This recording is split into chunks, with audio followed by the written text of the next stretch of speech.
Hello everyone, welcome to सर्जेट। आज हम बात कर रहे हैं एक न्यू वैकेंसी के बारे में और जो रिलीज हुई है आपकी यूपीएससी की तरफ से। और जो वैकेंसी नेम है वो रहने वाला है आपका सेंट्रल आर्म्ड पुलिस फोर्सेस में असिस्टेंट कमांडेंट एग्जामिनेशन 2026। इस बार सेंट्रल आर्म्ड पुलिस फोर्सेस में असिस्टेंट कमांडेंट की न्यू वैकेंसी यूपीएससी की तरफ से रिलीज की गई है, जिसका डिटेल नोटिफिकेशन यूपीएससी ने अपनी ऑफिशियल वेबसाइट पे रिलीज कर दिया है। तो आइए डिटेल में इस नोटिफिकेशन को समझ लेते हैं। क्या इसका एप्लीकेशन प्रोसीजर रहने वाला है, इसकी एप्लीकेशन की स्टार्ट कब हो रही है, क्लोजिंग डेट क्या रहने वाली है और बाकी क्राइटेरिया क्या रखा गया है, एग्जाम पैटर्न आपका क्या रहने वाला है। तो आइए डिटेल में यूपीएससी की तरफ से इस नोटिफिकेशन को समझ लेते हैं, पढ़ लेते हैं। तो वैकेंसी हमने बात कर ली, सेंट्रल आर्म्ड पुलिस फोर्सेस में आई हुई है आपकी, ठीक है। और असिस्टेंट कमांडेंट एग्जामिनेशन 2026 आपका नेम रहने वाला एग्जाम का। इसकी जो एप्लीकेशन फॉर्म की जो फिलिंग डेट थी आपकी, वो थी आपकी 20 फरवरी, यानी आपका एप्लीकेशन फॉर्म फिल होना स्टार्ट हो गया है। आप इसके लिए अब अप्लाई कर सकते हैं। एंड जो लास्ट डेट रहने वाली है सबमिशन की एप्लीकेशन की, वो रहने वाली है आपकी 12 मार्च। तो 20 फरवरी से 12 मार्च तक आप असिस्टेंट कमांडेंट एग्जामिनेशन 2026 के लिए यहाँ पे अप्लाई कर सकते हैं। और यूपीएससी की ऑफिशियल वेबसाइट आपको आपकी स्क्रीन पे शो हो रही होगी। इसी वेबसाइट पे आपको अपना फॉर्म फिल करना है, इसी वेबसाइट के थ्रू आपको अपना एप्लीकेशन फॉर्म फिल करना है। तो आइए, ये तो थी, बाकी चीजें हम अब समझ लेते हैं। ये आपका था एप्लीकेशन स्टार्ट होना और खत्म होना कब हो रहा है। अब डिटेल में बाकी चीज़ों को समझ लेते हैं।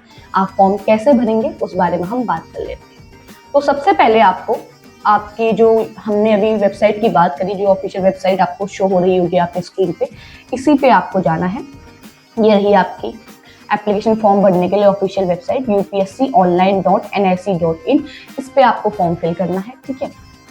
अब जब आप इसमें फॉर्म फिल करेंगे तो पहले आपको यहाँ पे सीधे आपका फॉर्म फिल नहीं होता है, आपको स्टेप बाय स्टेप यहाँ पे चलना पड़ता है एप्लीकेशन फॉर्म फिल करते टाइम। तो फर्स्ट क्राइटेरिया यहाँ पे रखा गया है, वो रखा गया है कि आपको पहले अपना अकाउंट क्रिएट यहाँ पे करना होगा। पूरे 4 स्टेप में आपका, या 4 स्टेप या 3rd स्टेप में बोलूँ, 3 स्टेप के बाद आपका फॉर्म यहाँ पे फिल होता है। पहले आपको अपना अकाउंट क्रिएट करना है। इस ऑफिशियल वेबसाइट पे आप जाएंगे और आपको अपना अकाउंट यहाँ पे क्रिएट करना है। जब आपका अकाउंट क्रिएट हो गया, देन उसके बाद आप यूनिवर्सल रजिस्ट्रेशन नंबर बनाएंगे, यूआरएन नंबर जिसको हम बोलते हैं, उसको आप यहाँ पे बनाएंगे। अगर इससे पहले आपने यूपीएससी का कोई फॉर्म फिल किया है तो आपका यूआरएन नंबर ऑलरेडी बना हुआ होगा। मैं उन लोगों की बात कर रही हूँ जो अभी नए हैं, जो पहली बार यूपीएससी के लिए अपना फॉर्म फिल कर रहे हैं, तो उन्हीं को यहाँ पे अपना यूआरएन नंबर बनाना है। जिनने पहले, इससे पहले भी यूपीएससी का फॉर्म फिल किया है, आपके पास आपका यूआरएन नंबर होगा, आपका पासवर्ड होगा, आपको वो फिल करके डायरेक्टली आप अपना एप्लीकेशन फॉर्म यहाँ पे फिल कर सकते हैं। ये उन कैंडिडेट्स की बात हो रही है जो अभी बिगिनर है, यानी जो पहली बार यूपीएससी का फॉर्म फिल कर रहे हैं। तो वो पहले अकाउंट क्रिएट करेंगे, देन उसके बाद उनको अपना यूआरएन नंबर बनाना है, देन आप आपका कॉमन एप्लीकेशन फॉर्म यहाँ पे फिल कर पाएंगे। जो आप नए कैंडिडेट्स हैं, जो पुराने कैंडिडेट्स हैं, उनके पास ऑलरेडी यूआरएन नंबर है, पासवर्ड आपका बना हुआ है, आप अपना यूआरएन नंबर फिल करें, पासवर्ड फिल करें, सीधे आप अपना फॉर्म यहाँ पे फिल कर सकते हैं। देन यूआरएन नंबर आपका फिल हो गया, बन गया, पासवर्ड आपका क्रिएट हो गया। अब आपको वो पासवर्ड हमेशा के लिए याद रखना है, क्योंकि यूआरएन नंबर लाइफ टाइम में यूपीएससी के लिए एक ही बार बनता है आपका, और आपका वो लाइफ टाइम चलता है। जब भी आप फॉर्म फिल करेंगे आपका वही यूआरएन नंबर यूज होगा। तो अपना पासवर्ड, अपना नंबर याद रखें। उसके बाद ही आप अपना कॉमन एप्लीकेशन फॉर्म यहाँ पे फिल कर सकते हैं। जो आप असिस्टेंट कमांडेंट के लिए यहाँ पे फॉर्म फिल करेंगे, उसी के बाद अपना कॉमन आप फॉर्म भी यहाँ पे फिल करेंगे। देन उसके बाद ही आपको सारा चीज़ें उस पर फिल करनी है, डॉक्यूमेंट्स हो गए, बाकी एग्जाम सेंटर वगैरह हो गया, और जो अपना एलिजिबिलिटी क्राइटेरिया जो भी आपका रहने वाला है, एजुकेशन क्वालिफिकेशन, वो सारी चीज़ें उसके बाद आप फिल करेंगे, जो आपके कॉमन एप्लीकेशन फॉर्म पे आएगा। तो ये था आपका प्रोसीजर कि स्टेप बाय स्टेप आपको कैसे फॉर्म यहाँ पे फिल करना है। पहले आप अकाउंट क्रिएट करेंगे, देन आप अपना यूआरएन नंबर बनाएंगे, उसके बाद ही आप यहाँ पे अपना कॉमन एप्लीकेशन फॉर्म यहाँ पे फिल कर सकते हैं। बाकी चीजें यहाँ पे दी हुई हैं, वो ऑलरेडी मैं आपको बता चुकी हूँ। यूआरएन नंबर आपका लाइफ टाइम एक ही बार बनता है और हमेशा लाइफ टाइम चलता है। तो उस बारे में हम यहाँ पे डिस्कस कर चुके हैं। एंड जो आपका एप्लीकेशन फॉर्म वहाँ पे फिल होगा तो वहाँ पे आपका आइडेंटिटी प्रूफ भी लगेगा, तो या आपका आधार कार्ड या कोई भी आईडी प्रूफ वहाँ पे डालेंगे जब आप फॉर्म फिल करेंगे। उसके बाद यूपीएससी की तरफ से कहा गया है कि जो इस पोस्ट के लिए जो आपका एजुकेशनल क्वालिफिकेशन है, जो एलिजिबिलिटी क्राइटेरिया है, उस पर आप कंप्लीटली फुलफिल होने चाहिए, चाहे वो मेल है या फीमेल है, क्योंकि ये पोस्ट आपके सबके लिए आई हुई है। तो फुलफिल आप अच्छे से कर लें उस क्राइटेरिया को जो यहाँ पे यूपीएससी की तरफ से रखा गया है। देन उसके बाद हाउ टू अप्लाई। अब बात करते हैं कि आप अपना कॉमन एप्लीकेशन फॉर्म कैसे फिल करेंगे। ठीक है, तो स्टेप बाय स्टेप उसके बारे में बात करते हैं। ये आपकी ऑफिशियल वेबसाइट, हम पहले भी इस पर डिस्कस कर चुके हैं ऊपर कि ये आपकी रहने वाली है, तो आपको आपकी स्क्रीन में शो हो रही होगी, इसी पे आपको अपना फॉर्म फिल करना है। तो बात करते हैं step by step form fill करने का। तो पहले आपको अपना यूआरएन नंबर अपलोड करना है। देन उसके बाद जब आपका यूआरएन नंबर बन जाता है, अगर आपका बना हुआ है तो आपने अपलोड कर दिया, देन आपका जो कॉमन एप्लीकेशन फॉर्म है वो फिल होगा। ठीक है, यहाँ पे आपकी लाइव फोटो कैप्चर होगी। लाइव फोटो कैप्चर होने के बाद जब आप फोटो अपलोड हो गई है, देन आपका यहाँ पे सिग्नेचर अपलोड होगा। आपका जो कॉमन एप्लीकेशन फॉर्म में पहले आपका यूआरएन नंबर अपलोड होगा, देन आपका कॉमन एप्लीकेशन फॉर्म आपकी स्क्रीन पे शो होगा एंड वहां पे आपको लाइव फोटो अपनी डालनी है, कैप्चर होगी, वो क्लिक होगी। देन जो आपका एप्लीकेशन में जो आपका सिग्नेचर है वो यहाँ पे अपलोड होगा। ठीक है, तो ये था आपका जो कॉमन एप्लीकेशन फॉर्म है। देन उसके बाद आपको अपना बाकी डिटेल वहाँ पे अपलोड करनी होगी। एलिजिबिलिटी जो रहेगी आपकी जितने डॉक्यूमेंट है, अगर आप कैटेगरी से बिलोंग करते हैं, रिजर्वेशन कैटेगरी से, तो आपको वो सर्टिफिकेट वहाँ पे अपलोड करने होंगे। अगर आप एज रिलैक्सेशन ले रही हैं तो वो सर्टिफिकेट आपको अपलोड करने होंगे। तो वो आपके अपने अपने क्राइटेरिया के हिसाब से कि आप किस कैटेगरी में से बिलोंग करते हो, आपका क्राइटेरिया क्या है, अब उस हिसाब से चीजें डालेंगे। लेकिन जो आपको ये चीजें हैं, तो लाइव फोटो और सिग्नेचर है, ये सबके लिए ही सेम है, आपको सबको ही वो फिल करना है। देन जो रिजर्वेशन कैटेगरी से आएगा वो सर्टिफिकेट डालेगा एंड जो नहीं होगा वो अपलोड नहीं करेगा। बट आपका एजुकेशनल क्वालिफिकेशन वो आपको अपलोड करनी होगी। यहाँ पे जो आपके मार्कशीट सर्टिफिकेट्स रहते हैं, आगे देखते हैं कि इस पोस्ट के लिए क्या एजुकेशन क्वालिफिकेशन मांगी गई है, उसी हिसाब से आपको वो डॉक्यूमेंट वहाँ पे अपलोड करने होंगे। ठीक है, यूपीएससी की तरफ से कहा गया है कि अगर आपका एप्लीकेशन फॉर्म फिल नहीं होता है, तो अगर आप कुछ भी चीज़ सही नहीं करते हैं, कुछ भी चीज़ नहीं डालते, तो वो ऑलरेडी आपका कैंसिल हो जाएगा एंड यहाँ पे आप अपना विड्रॉ नहीं कर सकते एप्लीकेशन फॉर्म।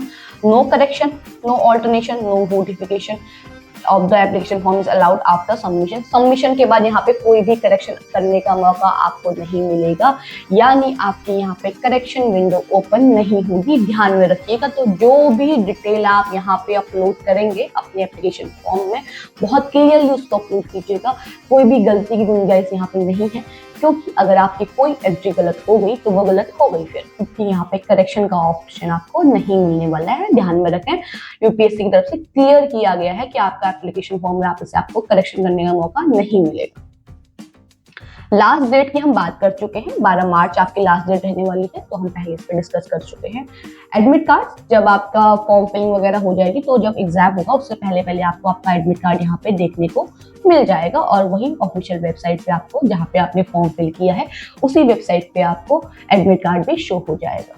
नेगेटिव मार्किंग रहने वाली है, अगर आप गलत आंसर देते हैं, गलत आंसर को चूज करते हैं, तो आपकी यहाँ पे नेगेटिव मार्किंग भी आपको देखने को मिलेगी ऑब्जेक्टिव टाइप क्वेश्चन पेपर में। ठीक है, यहाँ पे आपके कितने पेपर हैं आगे हम डिस्कस करेंगे, लेकिन जो आपका ऑब्जेक्टिव टाइप पेपर रहेगा उस पर आपको यहाँ पे नेगेटिव मार्किंग देखने को मिलेगी। ओएमआर शीट के लिए आपकी पूरे क्राइटेरिया रखा गया है कि कैसे आपको एग्जाम सेंटर पे ओएमआर शीट फिल करनी है।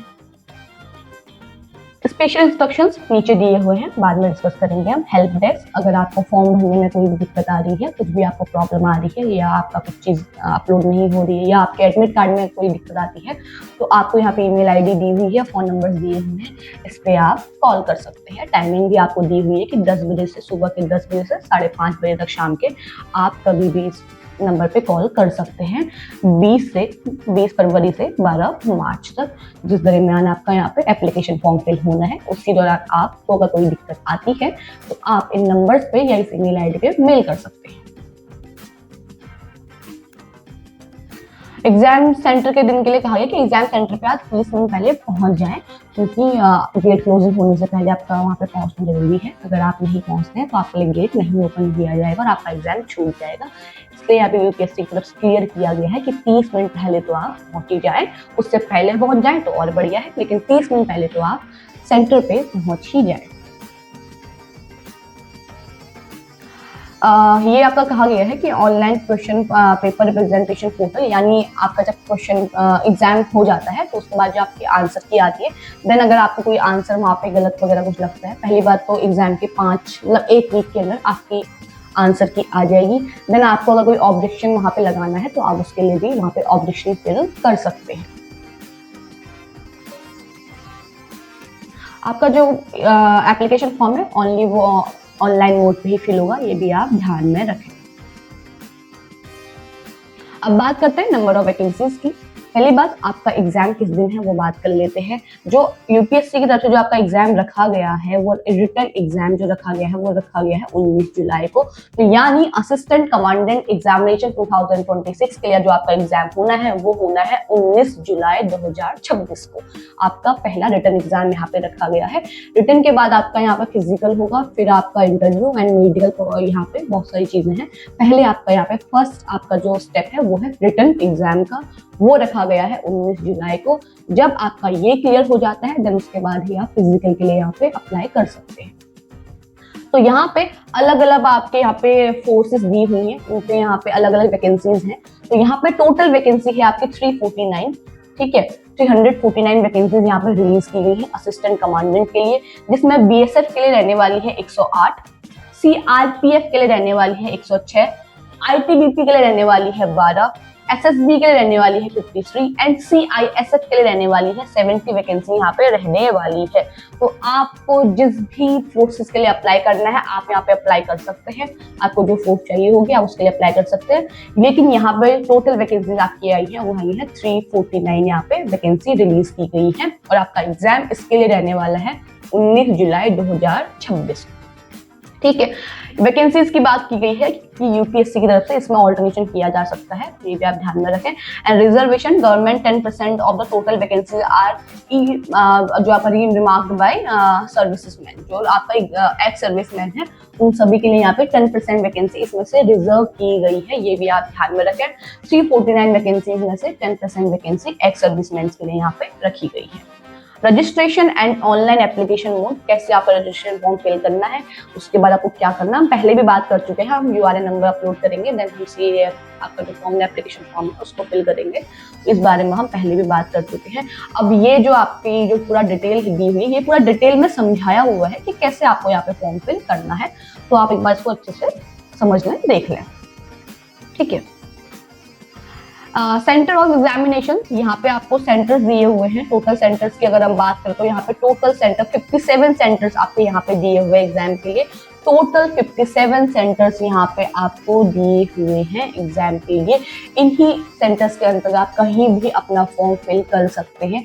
मतलब अपना सेंटर आप इन 57 सेंटर्स में से कहीं भी जहाँ आपको अपनी सहूलियत के हिसाब से नजदीक पड़ रहा है आप वो सेंटर यहाँ पे चूज कर सकते हैं। लिस्ट आपको पूरी दी हुई है। Total 57 centre all over India में आपको यहाँ पे दिए हुए हैं यूपीएससी की तरफ से। तो ये थी आपके एग्जाम सेंटर्स की बात। अब बात करते हैं बाकी चीजों के बारे में।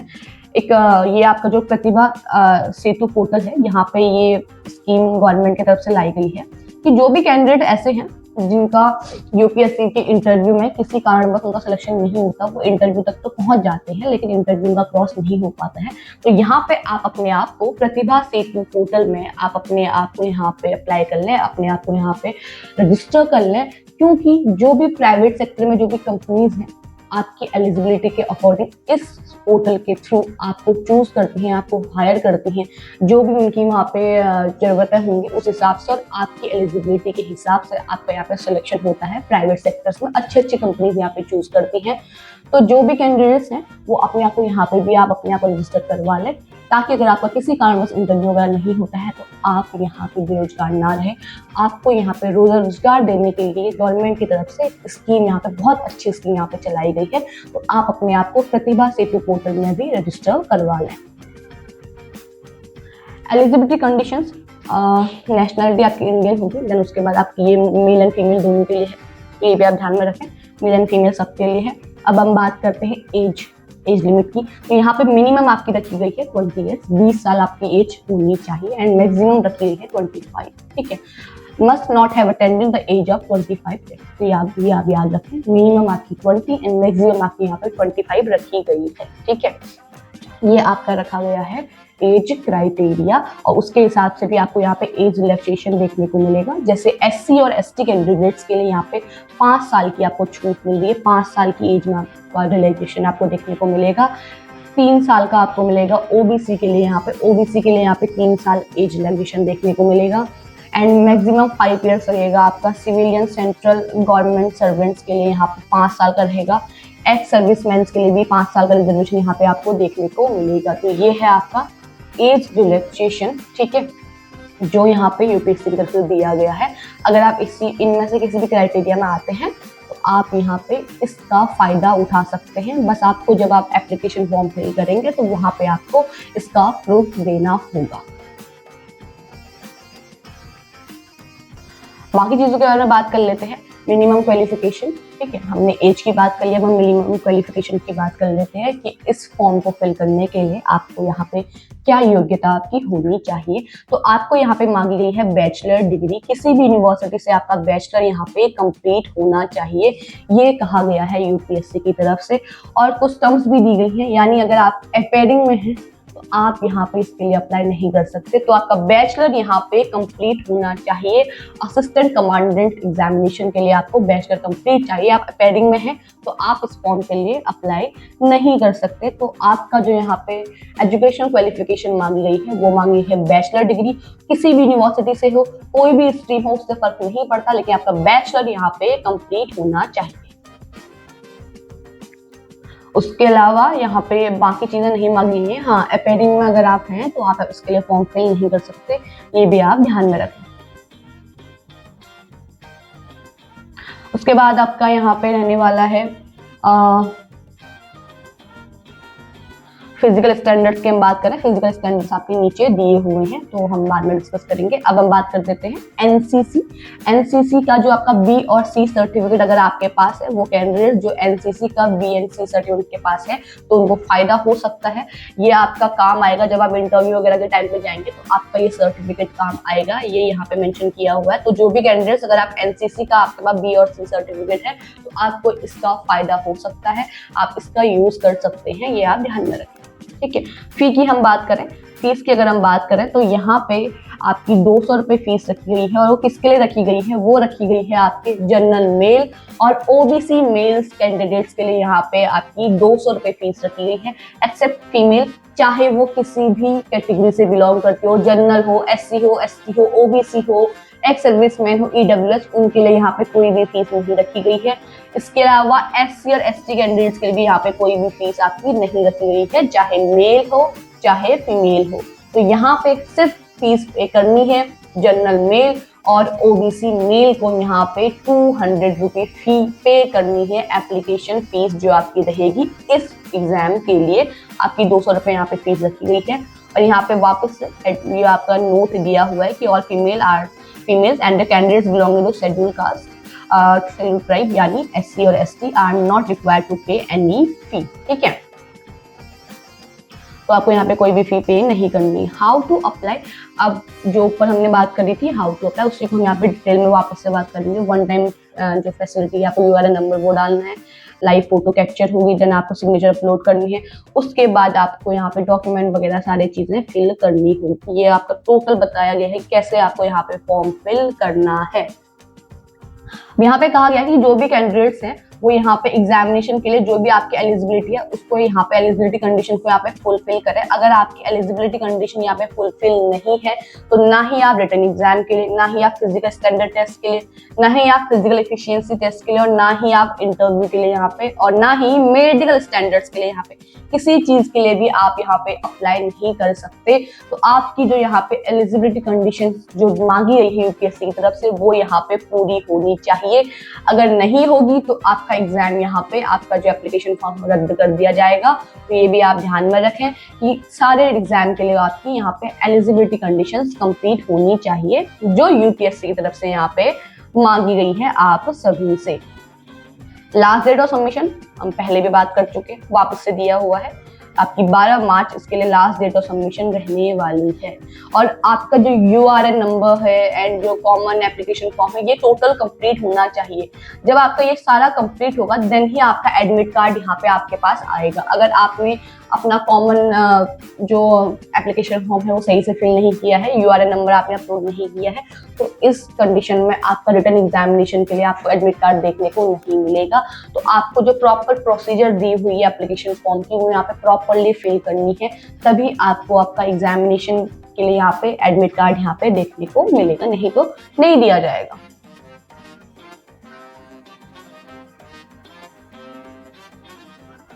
अदर डिटेल्स यहाँ पे दी हुई है। अब हम एक एक करके बात कर लेते हैं। यहाँ पे रेडी सिलेबस वगैरह, एग्जाम पैटर्न वगैरह दिया हुआ है। सिलेक्शन प्रोसीजर स्कीम यहाँ पे जो दी हुई है, पहले आपका रहने वाला है रिटर्न एग्जामिनेशन। 19 जुलाई को आपका रिटर्न एग्जामिनेशन यहाँ पे रखा गया है UPSC की तरफ से। तो आइए देख लेते हैं क्या चीजें रहने वाली है आपके रिटर्न एग्जामिनेशन। तो आपको शो हो रहा होगा आपके स्क्रीन पे, यहाँ पे 19 जुलाई हम पहले भी डिस्कस कर चुके हैं। 19 जुलाई को आपका पेपर रखा गया है। यहाँ पे आपके 19 जुलाई के दिन ही 2 पेपर रखे गए हैं। पेपर 1 जो आपका 10 बजे से दिन के 12 बजे तक होगा। पेपर 2 उसी दिन आपका दिन के 2 बजे से शाम के 5 बजे तक आपका होगा। तो पेपर 1 और पेपर 2 दोनों ही 19 जुलाई को रखे गए हैं। एक पेपर सुबह 10 बजे से दिन के 12 बजे तक होगा एंड जो सेकंड पेपर है आपका वो आपका रहेगा दिन के 2 बजे से शाम के 5 बजे तक आपको ये पेपर देखने को मिलेगा। अब दोनों पेपर यहाँ पे अलग अलग रहने वाले हैं। क्या रहने वाले हैं आइए देख लेते हैं। पहला पेपर आपका रहने वाला है जनरल एबिलिटी एंड इंटेलिजेंस, जो आपका रहेगा 250 मार्क्स का यहाँ पे पेपर रहने वाला है। मल्टीपल आंसर्स यानी ऑब्जेक्टिव टाइप आपका ये क्वेश्चन पेपर रहने वाला है। पहला पेपर नेम है आपका general ability and intelligence, 250 marks का रहेगा और यहाँ पे आपको ऑब्जेक्टिव क्वेश्चन पेपर देखने को मिलेगा। हिंदी और इंग्लिश दोनों लैंग्वेजेस में आपको ये एग्जाम पेपर यहाँ पे देखने को मिलेगा। ये है आपका पहला पेपर। अब बात करते हैं सेकेंड की। सेकंड वाले में आपका जनरल स्टडीज आने वाला है, ऐसे आने वाला है, कॉम्प्रिहेंसिव यहाँ पे आने वाला है और ये टोटल रखा गया है 200 मार्क्स का यहाँ पे रखा गया है। यहाँ पे पहले हम बात कर लेते हैं आपके ऐसे की। तो यहाँ पे जो आपका ऐसे रखा गया है वो आप हिंदी और इंग्लिश दोनों लैंग्वेजेस में किसी भी एक लैंग्वेज में, जिस लैंग्वेज में आप कंफर्टेबल हो, आप उस लैंग्वेज में अपना ऐसे यहाँ पे लिख सकते हैं। लेकिन जो बाकी चीजें हैं, जो कॉम्प्रिहेंसिव कंपोनेंट्स हैं एंड अदर कम्युनिकेशन है, language skills will be only in English. ठीक है, तो जो सेकंड चीज रही आएगी, जो कॉम्प्रिहेंशन का जो टाइप रहेगा आपका, वो यहाँ पे ओनली इंग्लिश में आपको देखने को मिलेगा। तो आपको सिर्फ इंग्लिश में ही वो चीजें करनी है। पहला ऐसे आप हिंदी और इंग्लिश दोनों में कर सकते हैं, लेकिन अगर हम बात करें कॉम्प्रिहेंशन कंपोनेंट्स की और बाकी कम्युनिकेशन की यहाँ पे, तो वो सारी चीजें आपको यहाँ पे इंग्लिश में ही करनी पड़ेगी। आपको UPSC की तरफ से यहाँ पे लैंग्वेज ऑप्शन यहाँ पे नहीं दिया जाता है। अब यहाँ पे कुछ नोट दिया गया है, उसको देख लेते हैं कि जो सेकंड पेपर के लिए आपके जो आंसर ओनली इन मीडियम, जो मीडियम आपको कमीशन के द्वारा दिया गया है उसी मीडियम में आपको यहाँ पे सेकंड पेपर करना है। यानी ऐसे आपको हिंदी और इंग्लिश दोनों में देखने को मिल रहा है, तो आप दोनों में कर सकते हैं। लेकिन जो कॉम्प्रिहेंशन कंपोनेंट्स वाला जो पार्ट है आपका, वो आपको सिर्फ इंग्लिश में ही कहा गया है कमीशन की तरफ से, आयोग की तरफ से। तो आपको यहाँ पे सिर्फ वो इंग्लिश में ही करना है। ध्यान रखें, आपको उस चीज को प्रॉपर यहाँ पे फॉलो करना पड़ेगा। अगर आयोग आपको अलाउड नहीं कर रहा है यहाँ पे लैंग्वेज ऑप्शंस का, तो आप यहाँ पे लैंग्वेज ऑप्शंस आपको नहीं दिए जाएंगे, आप सिर्फ इंग्लिश में ही उसे करेंगे। एंड सेकंड नोट यहाँ पे दिया गया है कि जब आपका पेपर 1, जो आपका रिटन एग्जामिनेशन में पेपर 1 है, अगर वो आपका मिनिमम जो आपके क्वालिफाइंग मार्क्स हैं वो आपके आ जाते हैं, आपका पेपर 1 यहाँ पे क्वालिफाई हो जाता है, तभी आप पेपर 2 यहाँ पे दे पाएंगे। ठीक है, ये आप ध्यान में रखें। अगर आपका पेपर 1 यहाँ पे क्वालिफाई होता है देन आप पेपर 2 दे पाएंगे उसी दिन। अगर आपका पेपर 1 यहाँ पे मिनिमम क्वालिफाइंग मार्क्स आपको नहीं आते हैं तो आप पेपर 2 यहाँ पे नहीं दे पाएंगे। तो आपका पेपर 2 को देना आपका डिपेंड करता है पेपर 1 में, क्योंकि उसमें आपके मिनिमम क्वालिफाइंग मार्क्स यहाँ पे आने चाहिए। उसके बाद है यहाँ पे फिजिकल स्टैंडर्ड टेस्ट या फिजिकल एफिशिएंसी टेस्ट दिया हुआ है। तो उसके लिए यहाँ पे जो क्राइटेरिया रखा गया है, 100 मीटर की आपकी रेस रखी गई है। टाइम रखा गया है, मेल के लिए टाइम जो रखा गया है वो रखा गया है 16 सेकेंड एंड फीमेल के लिए 18 सेकेंड। 100 मीटर की रेस रहेगी। ये आपका तब होगा जब आपका रिटन एग्जामिनेशन क्वालिफाई हो जाएगा। पहले आपको पेपर 1 क्वालिफाई करना है, पेपर 1 क्वालिफाई होगा तभी आप पेपर 2 क्वालिफाई कर पाएंगे। पेपर 2 क्वालिफाई करने के बाद ही आपको यहाँ पे आपका फिजिकल टेस्ट आपको देखने को मिलेगा, जिसमें पहला रखा गया है 100 मीटर की रेस। मेंस के लिए टाइम दिया गया है, यहाँ पे जो मेन है उनके लिए टाइम दिया गया है 16 सेकेंड और फीमेल के लिए यहाँ पे टाइम दिया गया है 18 सेकेंड। अगला है 800 मीटर की रेस यहाँ पे रखी गई है, जहाँ पे मेल के लिए जो टाइम रखा गया है वो रखा गया है मेल कैंडिडेट्स के लिए यहाँ पे 3 मिनट 45 सेकेंड। 3 मिनट 45 सेकेंड का आपको यहाँ पे टाइम दिया जाएगा 800 मीटर की रेस के लिए। फीमेल को 4 मिनट 45 सेकेंड का यहाँ पे टाइम दिया जाएगा 800 मीटर की रेस के लिए। लॉन्ग जंप मेल्स के लिए यहाँ पे रखा गया है 3.5 मीटर और 3 चांस आपको दिए जाएंगे। 3.5 मीटर की आपको लॉन्ग जंप करनी है और आपको 3 चांस यहाँ पे दिए जाएंगे। फीमेल के लिए 3.0 मीटर यानी 3 मीटर यहाँ पे आपको जंप करनी है और 3 चांस आपको भी यहाँ पे दिए जाएंगे। अब लास्ट आपका यहाँ पे शॉर्ट पुट रहने वाला है, इसके लिए आपका 7.5 kg यहाँ पे रखा गया है, ठीक है। और आपको यहाँ पे फीमेल के लिए यहाँ पे कोई भी चीजें जो कंडीशन है फीमेल के लिए नहीं रखी गई है, ये सिर्फ मेल्स के लिए रखी गई है और वो रखा गया है आपका 4.5 मीटर आपको यहाँ पे जाना है और 3 चांस आपको यहाँ पे दिए जाएंगे। तो ये था आपका फिजिकल एफिशिएंसी टेस्ट या फिजिकल स्टैंडर्ड टेस्ट, जिसमें आपको 100 मीटर की रेस देखने को मिलेगी, 800 मीटर की रेस देखने को मिलेगी, लॉन्ग जंप देखने को और शॉर्ट पुट यहाँ पे आपको देखने को मिलेगा। तो ये था एफिशिएंसी टेस्ट और यहाँ पे अब बात करते हैं बाकी चीजों के बारे में, लेकिन यहाँ पे कुछ चीजें दी भी हुई हैं।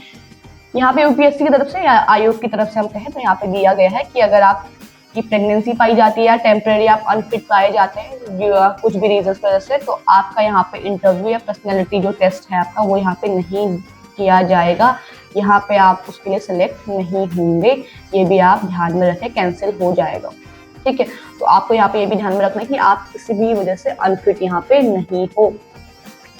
जब आपका फिजिकल कंप्लीट हो जाता है, आपका फिजिकल आप क्वालिफाई कर लेते हैं, देन आप यहाँ पे इंटरव्यू के लिए आप जा सकते हैं। इंटरव्यू आपका रहने वाला है 150 मार्क्स का, आपको यहाँ पे इंटरव्यू देखने को मिलेगा, ठीक है। तो इंटरव्यू के टाइम पे ही आपको यहाँ पे जो डॉक्यूमेंट वेरिफिकेशन है वो भी आपको देखने को मिलेगा। जो डॉक्यूमेंट आपने अपलोड करे हैं अपने ऑनलाइन फॉर्म के टाइम पे, वही आपको यहाँ पे भी उस टाइम पे ओरिजिनल डॉक्यूमेंट यहाँ पे आपको शो करने होंगे, ठीक है। जब आपका रिटर्न क्वालिफाई होगा, फिजिकल क्वालिफाई होगा, देन ही आप इंटरव्यू के लिए यहाँ पे आएंगे। और इंटरव्यू आपका जब क्वालिफाई हो जाएगा उसके बाद ही आपका यहाँ पे मेडिकल यहाँ पे आपका रखा जाएगा। और मेडिकल के लिए यहाँ पे नीचे चीजें भी दी हुई है कि मेडिकल के लिए क्राइटेरिया आपका क्या रखा गया है। तो ये था आपका सिलेक्शन का प्रोसीजर। जब आपका रिटर्न हो जाता है, आपका फिजिकल हो जाता है, आपका इंटरव्यू हो जाता है, आप मेडिकल कंप्लीट कर लेते हैं, देन आपकी फाइनल मेरिट लिस्ट लगेगी और उसी फाइनल मेरिट लिस्ट के हिसाब से आपका यहाँ पे क्या होगा, फिर सिलेक्शन होगा। और जो फाइनल मेरिट लिस्ट है उसमें जो आपके मार्क्स जुड़ेंगे वो जुड़ेंगे आपके रिटर्न एग्जामिनेशन के और इंटरव्यू के। यहाँ पे इंटरव्यू और रिटर्न एग्जामिनेशन के मार्क्स जुड़ेंगे और उसी से आपकी यहाँ पे फाइनल मेरिट लिस्ट लगेगी और उसी हिसाब से आपका यहाँ पे सिलेक्शन होगा। अब यहाँ पे राउंड अप की हम बात कर लेते हैं कि यानी अगर आपके पॉइंट डेसिमल पॉइंट इसमें कुछ दिक्कत है, सेम पॉइंट है, यानी आपके 90.02 या 90.02 किसी दो कैंडिडेट्स के 90 मार्क्स हैं, तो पॉइंट में यहाँ पे अंतर है तो उस हिसाब से सिलेक्शन होगा। और अगर पॉइंट में यहाँ पे फिर कुछ सेम दिक्कत सेम चीज आती है तो राउंड ऑफ यहाँ पे आपका जो प्रिंसिपल है वो यूज होगा। देन उसके बाद आपका टाइप ब्रेकिंग प्रिंसिपल यहाँ पे यूज होगा। अब टाइप ब्रेकिंग क्या है वो देख लेते हैं। पहला कहा गया है टाइप ब्रेकिंग में कि यहाँ पे अगर आप दो कैंडिडेट्स के सेम मार्क्स रहते हैं तो जिसके रिटन एग्जाम में ज्यादा मार्क्स रहेंगे, सेम मार्क्स यानी जो फाइनल मेरिट लिस्ट में दो कैंडिडेट्स के सेम मार्क्स यहाँ पे रहते हैं, तो दोनों कैंडिडेट्स में से जिस कैंडिडेट का रिटन एग्जामिनेशन में हायर मार्क्स होंगे उसका यहाँ पे सिलेक्शन होगा, उसको यहाँ पे प्रेफर किया जाएगा। लेकिन अगर सेकेंड कंडीशन है कि दोनों के ही रिटन एग्जामिनेशन में भी सेम मार्क्स अगर रहते हैं तो यहाँ पे पेपर फर्स्ट में जिसके ज्यादा मार्क्स होंगे उसको यहाँ पे आगे प्रेफर किया जाएगा, उसकी रैंक यहाँ पे हाई मानी जाएगी। अब अगर दोनों ही कंडीशन ऐसी होती है कि दोनों के रिटन एग्जाम में भी सेम मार्क्स हैं, जो पहला क्वेश्चन पेपर है आपका उसमें भी सेम मार्क्स हैं, तो फिर जो एज में बड़ा होगा उसके मार्क्स यहाँ पे ज्यादा माने जाएंगे, उसको यहाँ पे प्रेफर किया जाएगा।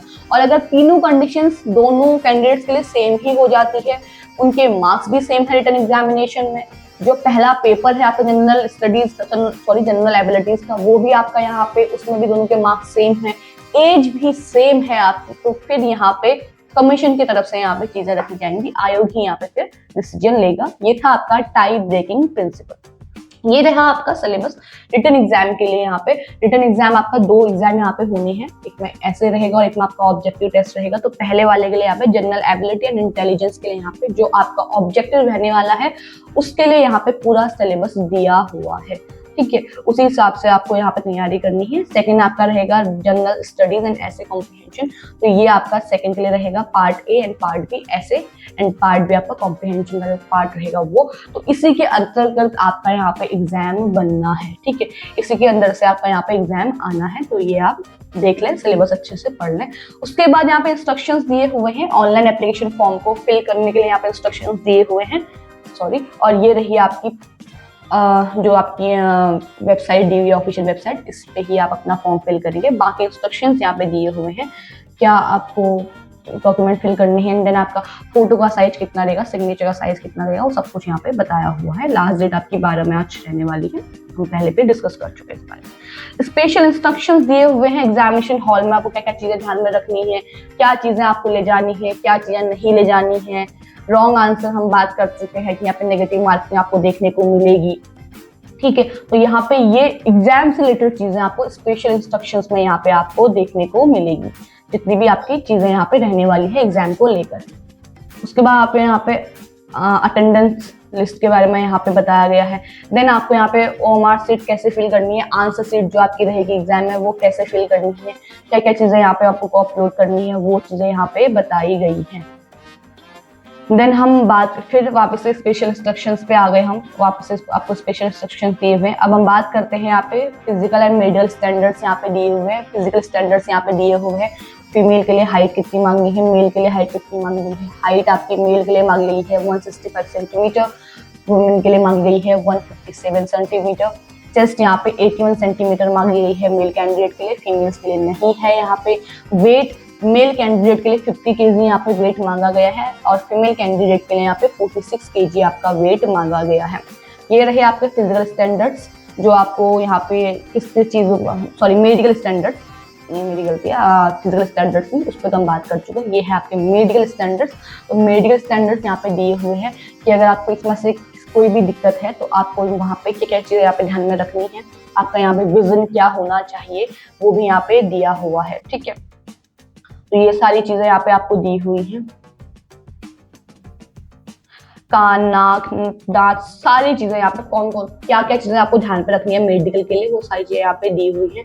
जनरल स्टैंडर्ड्स दिए हुए हैं मेडिकल से रिलेटेड, ठीक है, ध्यान में रख के पढ़ रहे हैं आप इसको। टैटू, अगर आपके हाथ में कोई टैटू वगैरह है तो उसके लिए यहाँ पे चीजें दी हुई हैं। और ये रहा आपका मेल एवरेज बॉडी वेट, ठीक है, बॉडी वेट एज ग्रुप के हिसाब से यहाँ पे बॉडी वेट दिया हुआ है, हाइट दी हुई है और आपका एज दी हुई है उस हिसाब से। और फीमेल के लिए भी सेम यहाँ पे body weight in kilogram for different age group height, ठीक है। तो यहाँ पे एज ग्रुप दिया हुआ है और यहाँ पे आपको हाइट भी दी हुई है, और उसी हिसाब से आपको यहाँ पे वेट यहाँ पे आपको देखने को मिलेगा, वेट भी आपको यहाँ पे दिया हुआ है। ऊपर एज ग्रुप दिया हुआ है, नीचे वेट दिया हुआ है कि किस हाइट के हिसाब से कितना वेट आपका यहाँ पे होना चाहिए। तो ये था आपका डिटेल नोटिफिकेशन यूपीएससी की तरफ से असिस्टेंट कमांडेंट एग्जामिनेशन 2026 के लिए, जिसका रिटन एग्जाम रखा गया है आयोग की तरफ से 19 जुलाई 2026 को। इसके लिए आपके एप्लीकेशन फॉर्म फिल होने स्टार्ट हो गए हैं 20 फरवरी से। लास्ट डेट आपकी रहने वाली है 12 मार्च। 349 यानी 349 वैकेंसी यहाँ पे टोटल नंबर ऑफ वैकेंसी आपकी ये रहने वाली है। इन पदों पे आपकी भर्ती यहाँ पे निकाली गई है। तो जो भी कैंडिडेट इसका फॉर्म फिल करना चाहते हैं वो 12 मार्च से पहले आप इसका फॉर्म फिल कर लें। इस नोटिफिकेशन का लिंक आपको हमारे डिस्क्रिप्शन बॉक्स में मिल जाएगा, वहां से आप डाउनलोड करके इसे डिटेल में पढ़ सकते हैं। और साथ ही साथ आपको अप्लाई करने का लिंक भी हमारे डिस्क्रिप्शन बॉक्स में मिल जाएगा, वहां से आप डायरेक्टली अप्लाई कर सकते हैं असिस्टेंट एग्जामिनेशन 2026 के लिए। बाकी अगर ऐसे ही गवर्नमेंट जॉब से जुड़ी हुई बाकी वीडियोस से आप कनेक्ट करना चाहते हैं तो उसके लिए आप हमारे चैनल को जरूर सब्सक्राइब करें। और अगर आपको ये वीडियो पसंद आई है तो इसे लाइक एंड शेयर कीजिएगा। Thank you.